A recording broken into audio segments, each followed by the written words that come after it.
Yes, good morning. Now today we start the new lesson from the biology, lesson number 2, systematics of living organism. In these lessons near about 14 subunits are there, but from that 14 subunits, first 12 units are not coming for the exam, only 2 units are coming for the exam. Now what are that 12 units? This is the basic of this lesson. First of all, we understand what is the meaning of the name of our lesson. Yes, what is the name? Systematics of living organism. What is meant by systematics? Systematics is the study of kinds and diversity of organism and their comparative and evolutionary relationship. म्हणजे काय तर systematic म्हणजे सगळ्या प्रकारच्या ऑर्गॅनिझम्सची एक ठराविक प्रमाणात study करणे आणि त्यांची इव्होल्युशनरी रिलेशनशिप अंडरस्टँड करून घेणे यांना सिस्टमॅटिक म्हणायचे. आता याच्यामध्ये पुन्हा तुम्हाला शब्द अडतोय इव्होल्युशनरी रिलेशनशिप म्हणजे काय. Evolution the meaning of evolution in the Marathi is उत्क्रांती. म्हणजे काय की युनिसेल्युलर ऑर्गॅनिझमपासनं एकपेशीय ऑर्गॅनिझमपासनं मल्टीसेल्युलर कॉम्प्लिकेटेड ऑर्गॅनिझम्स कसे तयार झाले. Now how they evolve. So we can understand the evolutionary relationship of all the organism in this systematics, so that to study the systematics all the plants and animals are arranged in a definite manner, and that one is called as the taxonomy. बघा पुढचा word आहे taxonomy. आपण generally याची फक्त definition बघू कारण हे आपल्याला सिलेबसमध्ये नाही. ठीक आहे, टॅक्सॉनॉमी. नाव next one, all the organisms and plants are classified. सगळं जे प्लांट्स आणि ऑर्गॅनिझम आहे जे आहे त्यांचं क्लासिफिकेशन केलेलं आहे. Now this classification depends on some basic principles. हे जे क्लासिफिकेशन आहे हे एका बेसिक प्रिन्सिपलवर डिपेंड आहे. This classification actually is based on similarities and dissimilarities among the organism. means similar organisms, morphological similar organism, anatomical similar organisms are grouped under one group, and dissimilar organism are divided under the different types of the groups. So this is the classification which can be done under the systematics. classification केलेलं आहे जे की systematics under केलेलं आहे आणि त्या क्लासिफिकेशनमुळे बघा पुढच्या पेजवर बघू आपण. नाव नेक्स्ट 2.11 युनिट बघू आपण, युनिट्स ऑफ क्लासिफिकेशन. तर क्लासिफिकेशन करताना 2.11 युनिट्स ऑफ क्लासिफिकेशन. आता हे युनिट्स आहेत क्लासिफिकेशनचे कोणकोणते? Species, genus, family, order, series, subclass, class, division and kingdom. Now all that these are the units of classification. Means a specific type of living organism is classified according to this category. कोणत्या category आहेत तर genus, species, family, order, series, subclass, class, division, kingdom या प्रकारे याचं classification केलेलं आहे. For example we see now the क्लासिफिकेशनचं एक एक्झाम्पल बघू आपण. The plant which is called as the Rosa sinensis. Rosa sinensis हे plant आहे.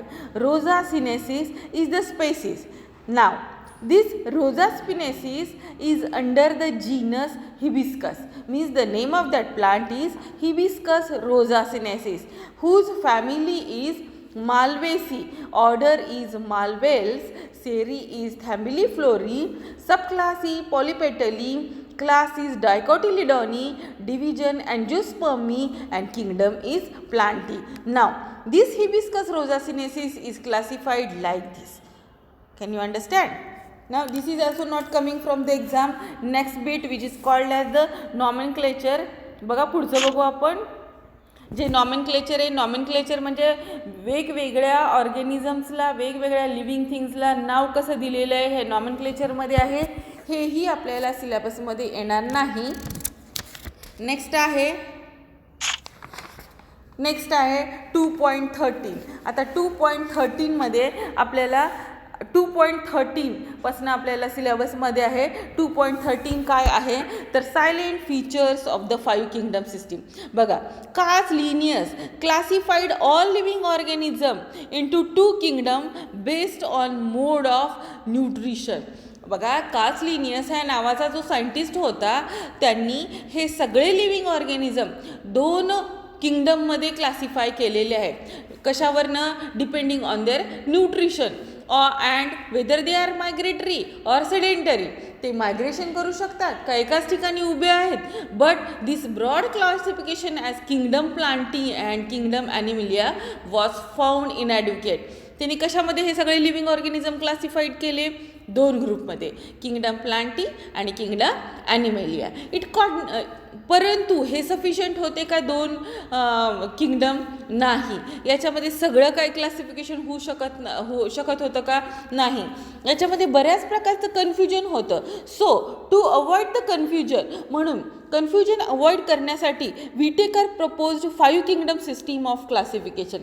विटेकर नावाच्या सायंटिस्टनी एक सिस्टीम प्रपोज केली. त्याला काय म्हणलेलं आहे? 5 kingdom system of classification. This system shows the phylogenetic relationship between the organism. या सिस्टीममध्ये कशाची रिलेशनशिप दाखवलेली आहे? Phylogenetic relationship between the organism.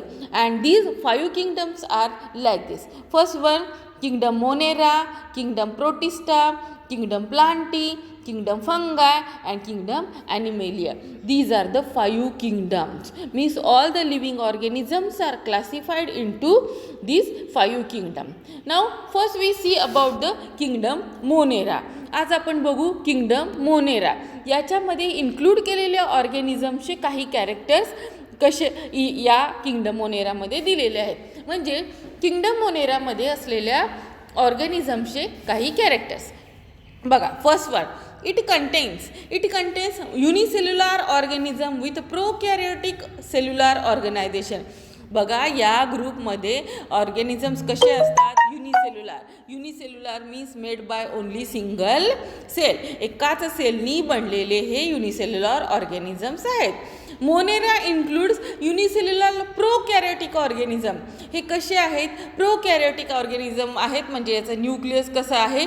प्रोकॅरियोटिक nucleus आहे. प्रोकॅरियोटिक न्यूक्लियस म्हणजे unorganised nucleus. Nuclear membrane is not present around that nucleus.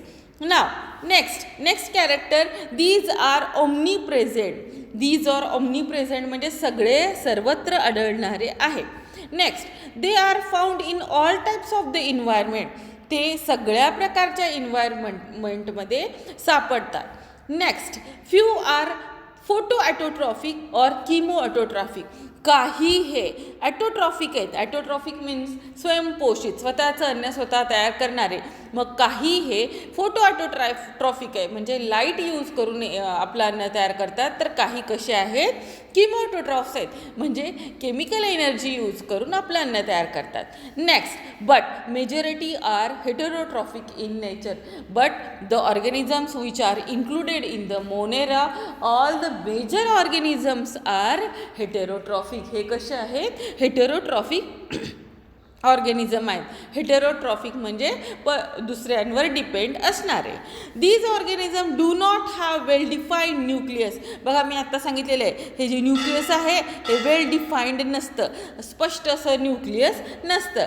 DNA exist as a simple double standard circular single chromosome called as nuclide.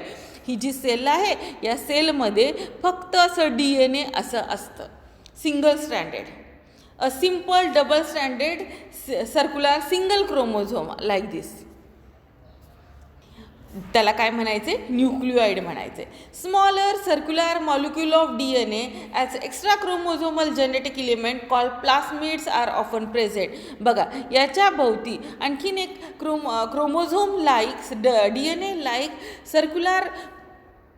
Circular chromosomal genetic element असतो, त्याला काय म्हणायचे? Plasmids. Cell wall is made up of peptidoglycan. ही जी cell wall आहे ना ती कशाने बनलेली आहे? Peptidoglycan which is a polymer of sugars and amino acids. Now membrane bound organelle, for example mitochondria, chloroplast, endoplasmic reticulum are absent. बघा याच्यामध्ये कुठलेही प्रकारचे सेल ऑर्गनेल्स प्रेझेंट नाहीत. Ribosomes are smaller in size. Ribosomes आहेत पण ते कसे आहेत, like these are very smaller in size than in eukaryotic cell. The mode of reproduction, next character आहे about the reproduction. The mode of reproduction is asexual or with the help of binary fission. कसं reproduction होतं, asexually किंवा binary fission means single cell divide होते दोन ह्याच्यामध्ये आणि दोन cells होतात. और बडिंग म्हणजे बड लाईक स्ट्रक्चर तयार होतं आणि हे बड नंतर डिटॅच होऊन एक नवीन ऑर्गॅनिझम तयार होतो. Very rarely sexual reproduction is found. अतिशय रिअरली कधीतरी सेक्सुअल रिप्रोडक्शन याच्यामध्ये सापडतं. Now next character, morphologically bacteria are categorized into 4 groups. The spherical coccus, the rod shaped bacillus, the comma और kidney shaped vibrio and the spiral spirillum. बघा bacteria is the example of this Monera. मोनेरामध्ये bacteria include होतात आणि ह्या बॅक्टेरियाचा वेगवेगळा shape सांगितलेला आहे. Spherical शेपचे, गोल शेपचे, गोल rounded जे आहे त्याला काय म्हणायचे, coccus. Rod shaped are called as bacillus. Comma shape like this, comma shapes are called as vibrio and spiral shape these are called as the spirillum. On the basis of evolution bacteria can be classified as a archaebacteria and eubacteria. बघा ह्या बॅक्टेरियाचं classification evolution चा जर point लक्षात घेऊन केलं तर बॅक्टेरियाचं classification 2 ग्रुपमध्ये केलेलं आहे. पहिलं आहे आर्कीबॅक्टेरिया आणि नेक्स्ट आहे यूबॅक्टेरिया. हे आपण नेक्स्ट लेसनमध्ये बघू. Okay, thank you.